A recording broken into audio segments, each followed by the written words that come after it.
বাক্সাত সংঘটিত ঘটনাৰ পৰৱৰ্তী সময়ত মুখ্যমন্ত্ৰী ডক্টৰ হিমন্ত বিশ্ব শৰ্মাই সংবাদ মেলত যিসকল অভিযুক্ত যিসকলে আক্ৰমণ সংঘটিত কৰিছিল সেইসকলৰ নাম উল্লেখ কৰিছে কিন্তু একেটা সময়তে মুখ্যমন্ত্ৰী ডক্টৰ হিমন্ত বিশ্ব শৰ্মাই যিখন তালিকা উল্লেখ কৰিলে সেই তালিকাত যিসকলৰ নাম উল্লেখ কৰিছে এবিএমছু বা কোনোবা ধৰ্মীয় সংখ্যালঘুৰ সংগঠনৰ সৈতে জড়িত লোকৰ নাম মুখ্যমন্ত্ৰীগৰাকীয়ে উল্লেখ কৰিলে একেটা সময়তে আন বহুবোৰ প্ৰশ্ন সন্মুখলৈ আহিছে মুখ্যমন্ত্ৰী ডক্টৰ হিমন্ত বিশ্ব শৰ্মাই শ্যামকানু মহন্ত সিদ্ধাৰ্থ শৰ্মা যিসকলক লৈ যোৱা হৈছিল বাক্সাৰ সেই কাৰাগাৰলৈ নিৰাপদ স্থানত লৈ যোৱা হৈছিল সেই সকলৰ বিৰুদ্ধে সেই সকলক প্ৰতিবাদ জনাই সেই সকলৰ বিৰুদ্ধে প্ৰতিবাদ জনাই জুবিন গাৰ্গৰ তদন্তৰ দাবী কৰি যিটো সময়ত শান্তিপূৰ্ণভাৱে প্ৰতিবাদ কৰিছিল সেই সময়ত যিগৰাকী আৰক্ষী বিষয়া আহি মাৰধৰ কৰিলে সেইগৰাকী আৰক্ষী বিষয়াৰ কথা কিন্তু উল্লেখ নকৰিলে সংবাদ মেলত এই বিষয়টোও সোশ্যাল মিডিয়াত বিশেষভাৱে তাৎপৰ্য বহন কৰিছে যোৱাকালি বাক্সা কাৰাগাৰৰ সন্মুখত যি ঘটনা সংঘটিত হ'ল তাৰ পৰিপ্ৰেক্ষিতত এই ঘটনাৰ লগত জড়িত কেইবাজনো ব্যক্তিক ৰাজ্যৰ আৰক্ষী প্ৰশাসনে চিনাক্ত কৰিছে ভিডিঅ'ৰ জৰিয়তে তেওঁলোকৰ আইডেন্টিফিকেশ্যনৰ প্ৰক্ৰিয়া চলি আছে বৰ্তমানলৈকে যিসকল আইডেন্টিফাই হৈছে তেওঁলোক হৈছে নুৰুল আলম তেওঁ মদুলিবাৰী বুলি গাঁৱৰ দ্বিতীয়তে মহিদুল ইছলাম তেওঁ all Bodoland minority students union যাক সৰুকৈ আমি এবিএমচিউ বুলি কওঁ তেওঁ এবিএমচিউৰ কাৰ্যকৰ্তা দ্বিতীয়তে মুস্তাফা আহমেদ তেওঁ এবিএমচিউৰ এজন কাৰ্যকৰ্তা ওচৰতে জেলৰ কাষতে দীঘলটঙা বুলি এখন গাঁও আছে সেই দীঘলটঙা গাঁৱৰ নিবাসী শিৱজন আলী তাৰপিছত দীঘলটঙা গাঁৱৰে শহীদুল আৰু এজন ব্যক্তিক গ্ৰেপ্তাৰ কৰা হৈছে আহেলা মিয়া বৰ্তমান তেওঁ ডি ভোটাৰ হৈ আছে অৰ্থাৎ তেওঁ সন্দেহযুক্ত বিদেশী ট্ৰিব্যুনেলত তেওঁৰ কেছ চলি আছে ৰমিজ আলী তেওঁ গ্ৰেপ্তাৰ কৰা হৈছে আৰু 8 নম্বৰ অভিযোগকাৰী হ'ল আছিক আৰু 9 নম্বৰ জন হৈছে হৰে কৃষ্ণ পাঠক পূৰ্বৰ আসুৰ সদস্য আছিলে এতিয়া তেওঁ তাৰে এজন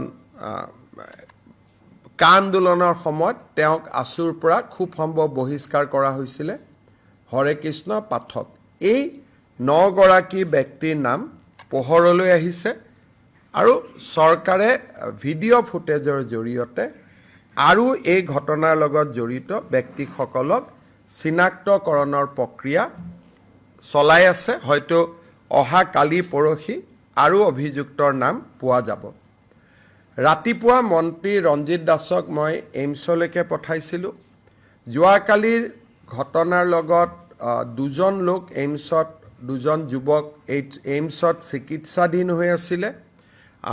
তেওঁলোকক এটা সময়ত বিভিন্ন সংবাদ মাধ্যমত মৃত্যু হোৱা বুলিও কথা কোৱা হৈছিলে কিন্তু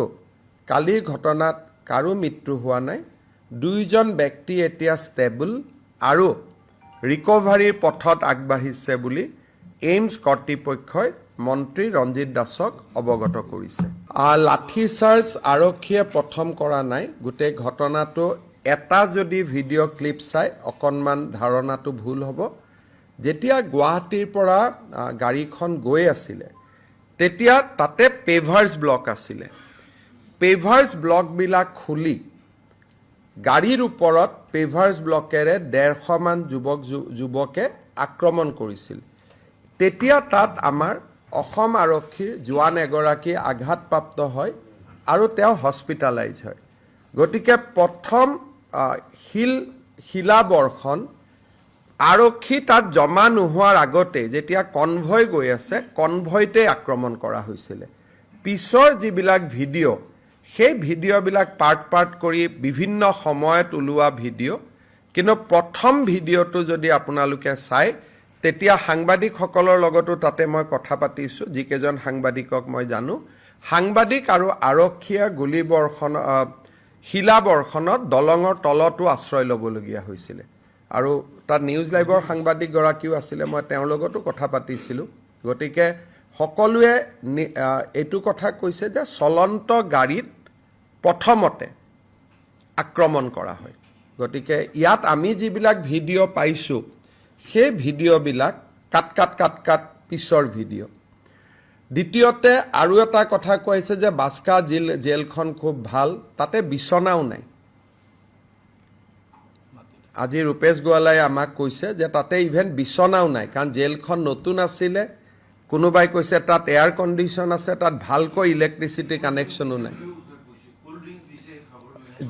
কোল্ড ড্ৰিংকছখিনি খাইছিলে পুলিচৰ কনষ্টেবল কেইজনে খোৱা পানীটো পুলিচৰ হাতত থকাৰ কাৰণে নিজে খাবৰ কাৰণে ৰখাৰ কাৰণে দুই এজন বাতৰি কাকতে অভিযুক্তৰ কাৰণে বুলি ক'লে এতিয়া অভিযুক্ত খাওক নাখাওক ডিউটিত থকা পুলিচেতো পানী খাব লাগিব তেওঁলোকতো জুবিনৰ অনুৰাগী গতিকে এই আৰু জেলখনৰ ভিতৰতো আপোনালোকক কেতিয়াবা আমি লৈ যাব পাৰিম আপোনালোকে চাব পাৰিব তাত দূৰণিলৈকে ক'তো এয়াৰ কণ্ডিশ্যন নাই সেইটোকে কৈছোঁ যে আপোনালোকে নিজে চিন্তা কৰক কালি যদি দুজন ল'ৰাৰ মৃত্যু হ'লহেঁতেন তাৰ দায়িত্ব কোনে ল'ব লাগিলহেঁতেন আজি ইচ্ছা কৰিলে এই দুজন ল'ৰাই যে গুলি খালে তাৰ গোটেই দায়িত্বটো ৰাজ আতিথ্য দিয়া বুলি কোৱা চেনেলজনৰ সাংবাদিকজনক আমি আইনমতে আজি গ্ৰেপ্তাৰ কৰিব পাৰোঁ কাৰণ তেওঁৰ হাতত কোনো প্ৰমাণ নাই যিখন জেলত বিচনাও নাই আজি ৰূপেশ গোৱালা কেবিনেটত আমি সুধিছিলোঁ যে এই জেলত কি আছে বোলে দাদা তাততো বিচনাও নাই অকল মেট্ৰেছ আছে নিৰাপত্তা দিব লৈ যোৱা হৈছে ৰাজ আতিথ্য নহয় দুইটাৰ মাজত পাৰ্থক্য আছে তাত ক'লে এয়াৰ কণ্ডিশ্যন আছে আজি এই দুইজন ল'ৰা যে যদি মৃত্যু হ'লহেঁতেন এই মৃত্যুৰ দায়িত্ব কোনে ল'লেহেঁতেন শীতল পানীয় বুলি কোৱা চেনেলটোৱে নহ'লে ৰাজ আতিথ্য দিয়া বুলি কোৱা চেনেলটোৱে এতিয়া মই কাৰো ওপৰত ষ্ট্ৰিক হ'ব খোজা নাই সকলোকে ধৰি লৈছোঁ জুবিন অনুৰাগী কিন্তু যদি কালিৰ ঘটনাটোৰ তদন্ত হয় তেতিয়াহ'লে প্ৰথম প্ৰভোকেশ্যনটো এটা চেনেলৰ সাংবাদিকৰ পৰা আহিব যোনে ৰাজ আতিথ্য দিয়া বুলি ক'লে নম্বৰ 2 শীতল পানীয় খোৱা বুলি ক'লে গতিকে ক্ৰিমিনেল কেছটো এনেকুৱা হয় যে সাংবাদিকসকলৰ ফ্ৰীডম অফ স্পীচ আছে কিন্তু সঁচা মিছা বাতৰি কৈ থকাটোত ফ্ৰীডম অফ স্পীচৰ ভিতৰত নপৰে গতিকে এই বিষয়টো মই ভাবোঁ যে আপোনালোকে যদি জেলখন চাব খোজে যাবও পাৰিব দুটা দিন পিছত পৰিৱেশটো অলপ ঠাণ্ডা হৈ গ'লে জেল ৰাজ আতিথ্যৰ জেগা হ'ব পাৰে নেকি জেল কেনেকৈ ৰাজ আতিথ্যৰ জেগা হ'ব পাৰে আমি একেখন টকা খৰচ কৰি জেলহে বনাইছোঁ আমিতো হোটেল বনোৱা নাছিলোঁ